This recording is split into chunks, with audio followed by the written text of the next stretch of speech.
So you know that I am an animal lover. You know that we've got way too many pets. I can't help it. It's ridiculous. And every time I say we're not having any more, something else turns up. It's how it is. It's how I am. They make me happy. They make my children happy. They make my other half happy. We love our pets. But it would be a complete lie if I weren't to say to you, it's an expensive racket. And it really is. Vets' bills are eye-watering. They're extortionate.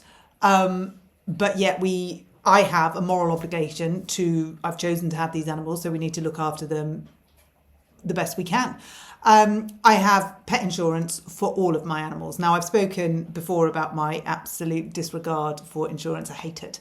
To me, insurance policy is lots of pieces of paper telling you what they're not going to pay and what hoops you have to jump through and how you're a criminal if you dare ask. Insurance policies and your documents basically say, we're not going to do but have a lovely day and thanks for your however much a month. So I've got all of my dogs insured with the Kennel Club. Now, I'm too late to get out of it. I've done Kennel Club Lifetime, and you know that the minute you stop doing Kennel Club Lifetime is when they're going to need it. So I carry on, and for their lifetime, I will pay it. Have I got value for money? Probably with two of them, I have. With two of them, absolutely not. I also do the pet plan at the vets so that I pay every month and then I don't have to pay for vaccinations and health checks and wormers, apart from the fact that I do have to pay for it. I just spread the cost over the month. The medication for pets is off the scale. So a bottle of steroid cleaner for Beetle, who'd got an ear infection, was £76. It's no wonder animals go untreated. It is no wonder that people are unable to look after their animals to the level that they require and they need. And it's not because people don't want to, but they're having to make a choice between owning a pet and paying these extortionate bills, or owning a pet and not paying these extortionate bills and really hoping that they can do their best for them, or not owning a pet. And forever has that been thus. And I am empathetic to the vets, because I feel as though the vets very much are in a quandary. You know, it's a vocation.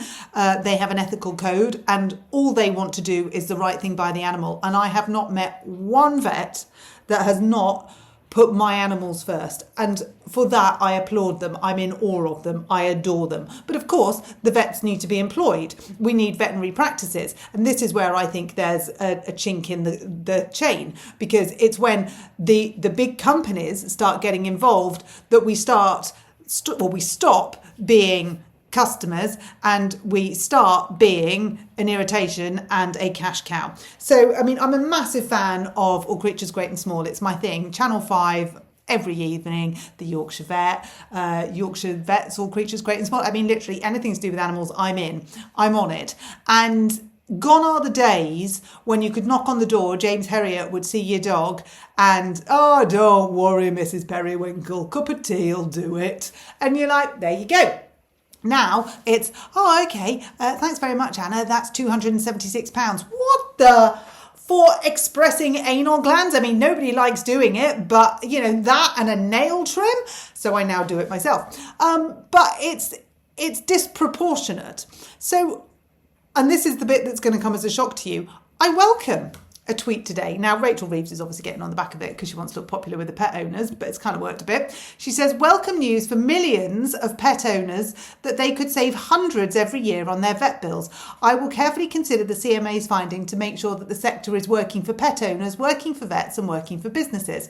So that's off the back of an investigation into the UK veterinary sector, which has provisionally found that the market isn't working as well as it should be for pet owners. And they're proposing major reforms to transform the consumer experience. Now, we don't know what those reforms are. We don't know what that's going to be.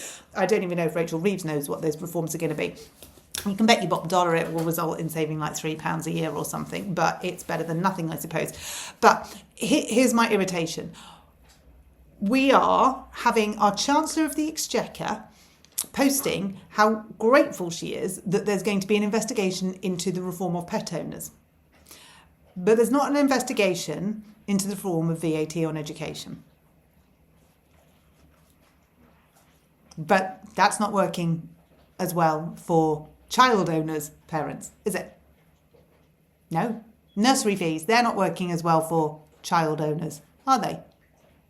No. Council tax, that's not working as well for homeowners, is it? Energy bills, they're not working for anyone. So we're sort of trying to curry favour with the public by cottoning on to man's best friend.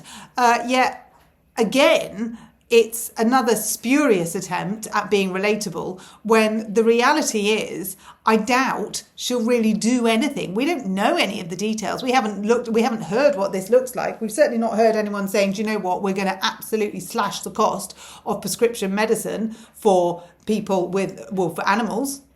We haven't heard that. We haven't heard anyone say we're going to slash the cost of consultations. We haven't heard anyone say we're going to make insurers accountable for what they can and can't exclude.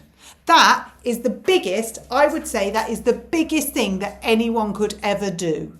Make insurance companies accountable, because they just don't want to pay out.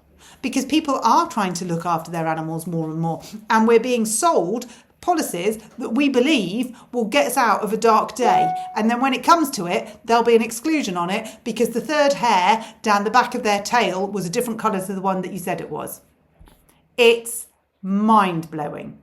So, I think the video did something funny then. If it did, I didn't really say anything that was that interesting. If I stop and start again, we'll completely lose the flow. You didn't miss much. So anyway, that's my thought on pet ownership. Rachel Reeves trying to curry favour. Let's see what happens. But ultimately, it's the insurance companies. The insurance companies are where I firmly place the buck. And the big vet companies, the corporates that own 4, 5, 6, 7, 8, 9, however many different vets that were independent. Everyone loved their independent vet. Everyone loved James Herriot. I actually proper love James Herriot. Siegfried. Totally in. I mean, you would. I can't believe I said that. I'm so sorry. Sorry, Mum.